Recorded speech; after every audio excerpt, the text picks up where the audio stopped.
Hello students, তোমাদের সকলকে স্বাগত জানিয়ে আজকের ভিডিও শুরু করছি। আজকের ভিডিওর বিষয় কালেকটিভ নাউন, অর্থাৎ বাংলায় যার অর্থ হলো সমষ্টিবাচক বিশেষ্য। আচ্ছা, এখানে আমি ডেফিনেশনটা প্রথমে দিয়েছি।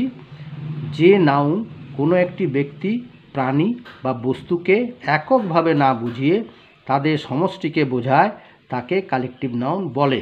উদাহরণস্বরূপ যেমন একটি গরু, এ কাউ, এখানে সংখ্যায় একটি মাত্র গরুর কথা বলা হচ্ছে, কিন্তু গরুর পাল বা এক পাল গরু, তখন কিন্তু আর একটি গরু বোঝানো হবে না, অনেকগুলো গরুকে একসাথে একত্রিতভাবে বোঝাবে। সেক্ষেত্রে কী হবে?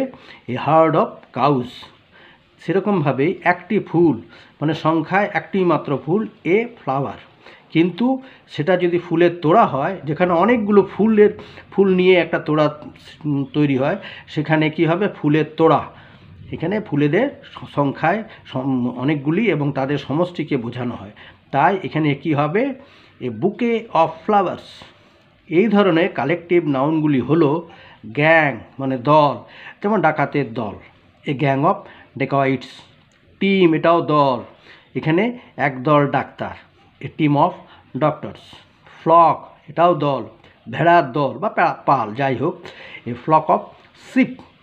ট্রুপ, এটাও পাল, এক পাল বানর, এ ট্রুপ অফ মাঙ্কিজ। আবার এটাও ট্রুপ, মানে ওটাও দল, এখানে এক দল নর্তকী, এ ট্রুপ অফ ড্যান্সার। ভালো করে লক্ষ্য করো, মানে এই যে মানে কালেকটিভ নাউনগুলো কিন্তু তাদের বিশেষ বিশেষ ব্যবহার হয়েছে। তারা সর্বক্ষেত্রে গ্যাং, মানে দল বলতে সব জায়গায় গ্যাং বসে না।